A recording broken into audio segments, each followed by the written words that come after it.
Sementara 5 September lalu, polisi menetapkan 29 tersangka kasus kerusuhan yang berujung pada perusakan, pembakaran, dan penjarahan di gedung DPRD Kota Makassar dan DPRD Sulawesi Selatan.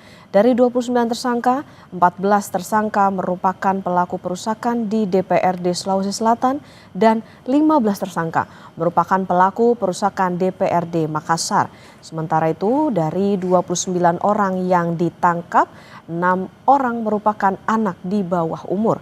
Selain menangkap pelaku, polisi juga menyita sejumlah barang bukti seperti flash disk berisi foto pada saat kejadian. Polisi juga masih melakukan pengembangan untuk menangkap pelaku lain termasuk aktor intelektual perusakan gedung DPRD Kota Makassar dan DPRD Sulawesi Selatan. Ada flash disk yang isinya semua rekaman CCTV dan juga kita menganalisa dari semua media sosial yang waktu itu sedang live. Polisian masih melakukan pendalaman apakah ada aktor intelektualnya dan siapa orangnya. Nah, ini masih terus dilakukan penyelidikan. Jadi tidak berhenti di sini, pihak kepolisian masih melakukan penyelidikan. Dan nanti kalau memang itu bisa dibuktikan, nanti akan kita sampaikan kembali.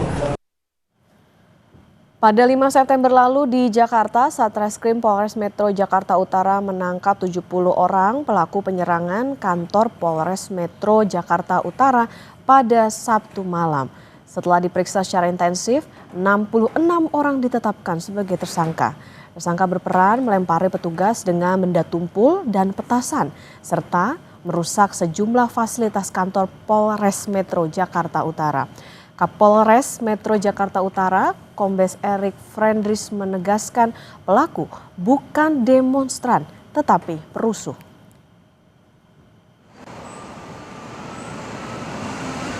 Enam tersangka yang kami tahan. Jadi tolong digarisbawahi, ini bukan demonstran tapi perusuh yang tiba-tiba menyerang Mapolres. Perannya itu ya melakukan perusakan, kemudian pelemparan dengan barang bukti yaitu antara lain ada bekas bom molotov, kembang api dan segala macam.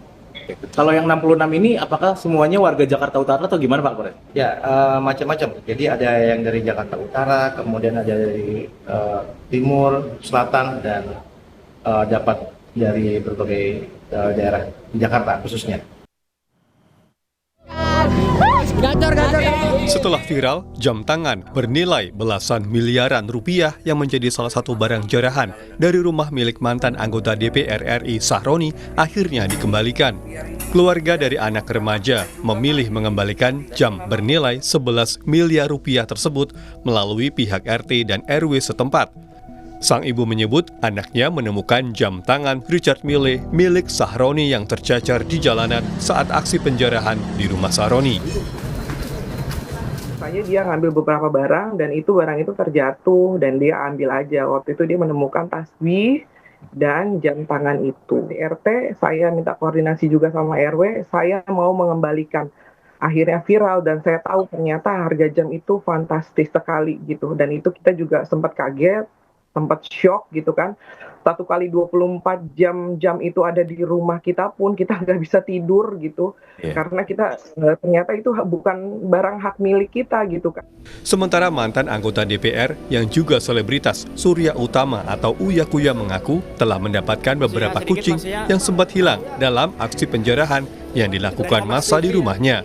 Uya Kuya juga sempat berkoordinasi dengan pihak RT dan RW di rumahnya untuk membantu jika ada mengimbau kepada warga yang menemukan kucing miliknya yang masih belum kembali. Tak hanya kucing, polisi juga mengumpulkan sejumlah barang yang dijarah dari rumah Uya Kuya. Polisi juga sudah menangkap sejumlah pelaku penjarahan rumah Uya Kuya. Ini udah ada cari tahu belum sih Mas Dio? Kucing tadi juga ada RT, ibu RT dari tolong karena ini lokasi ibu ini juga tetangga dekat-dekat kita juga nggak jauh. Tadi diimbau bahwa kalau seperti ada kesadaran dari pihak-pihak pelaku yang mengambil, terutama kucing, foto-foto, surat-surat berharga gitu kan ya, segera bisa dikumpulkan ke RT atau ke RW masing-masing. Dan kalau kucing sekarang fokus saya emang urus keluarga saya, mertua saya, ibu saya, karena itu kan tempat tinggal orang tua, mertua saya juga di rumah itu juga. dan urus mencari kucing-kucing saya yang hilang. Polisi juga telah memeriksa sejumlah orang yang diduga terlibat dalam aksi penjarahan rumah Menteri Keuangan Sri Mulyani. Sebelumnya, beberapa pemuda sempat mengembalikan barang ke rumah Menteri Keuangan Sri Mulyani.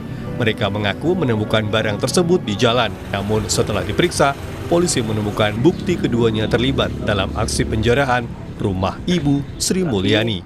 Yang mengaku menemukan barang hasil curian yang dilakukan di kediaman Bu Menteri, dan dia bercerita bahwa barang itu ditemukan yang kececer di pinggir jalan. Sambil kita mengecek-ngecek video yang viral, sehingga ternyata ada foto mereka berdua.